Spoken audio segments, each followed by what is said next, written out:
Lääne-Eestis on nimelt nüüd üks suur kaubanduskeskus jälle juures. Haapsalus avati täna pidulikult Rannarootsi keskus, kus palju võimalus nii ostlemiseks kui ka vaba aja veetmiseks. Uut uhket ostukeskust kaema tulnud rahvas ei nutnud täna väga taga tammikut, mis ostukeskuse rajamise nimel langetati. Olulisem oli täna see, et ostukeskus pakub masuajal ümbruskonna elanikele tööd ning langetatud tammedest ehitatakse uhked puulaevad. Elate siin nagu prussakad! Et Rannarootsi on tuntud viikingite kantsina, pühitseti Läänemaa uhkem ostu- ja vabaajakeskus ka viikingite pilgu all sisse. See, et uhke show käigus viikingite mõõks kiremeid, stsenaarium ette ei näinud. Ehk ei too see halba õnne, sest kõik ostukeskuse ehitusega seotud inimesed olid täna väga õnnelikud ja tulemusega igati rahul. Vallarahvas tunneb kindlasti rõõmu, sest selle projekti alguses vallarahvas avaldas kindlat soovi, et niisugune kaubandus- ja vabaajakeskus siia tuleks. Et selles mõttes me oleme igati seda toetanud ja siia tekib juurde töökohti, et selles mõttes on äärmiselt positiivne areng. Rannarootsi vabaaja- ja kaubanduskeskuses saab tööd 100 inimest, mis on Läänemaal suur arv.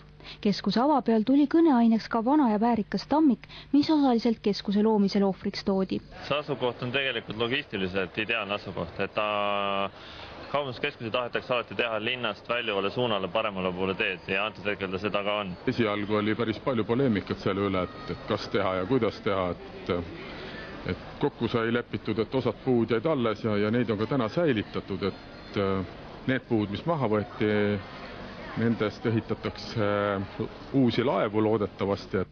Ka uut poodlemisparadiisi kaema tulnud Haapsalu ja Ridala rahvas otseselt tammiku langetamist taga ei nutnud. Ma arvan, et kaupluseid on liiga palju, neid on liiga palju. Aga see oli metsa, selle oleks peanud korda tegema, sest oleks ilus olnud. Ta oli vee all, ei olnud ilus, kui ta tammik oli. See ei olnud minu tammik. No oleks võinud olla tammik edasi. Teisi kohta oleks leidnud kusagil ikka. Suur mets oli ja ma loodan, et see tammepuu läks headesse kätesse. Tänaselt ostukeskuse avamiselt ei puudunud ka trügimine ja järjekorrad, kui linnarahvas lootis odavatest avamishindadest kasu lõigata. Mis ootasime siin ukse taga, kõik uksed tehti lahti ja siis olid härrad siin ees. Ühesõnaga, ei vale uksest lasime teid sisse. Minge nüüd teisest uksest edasi.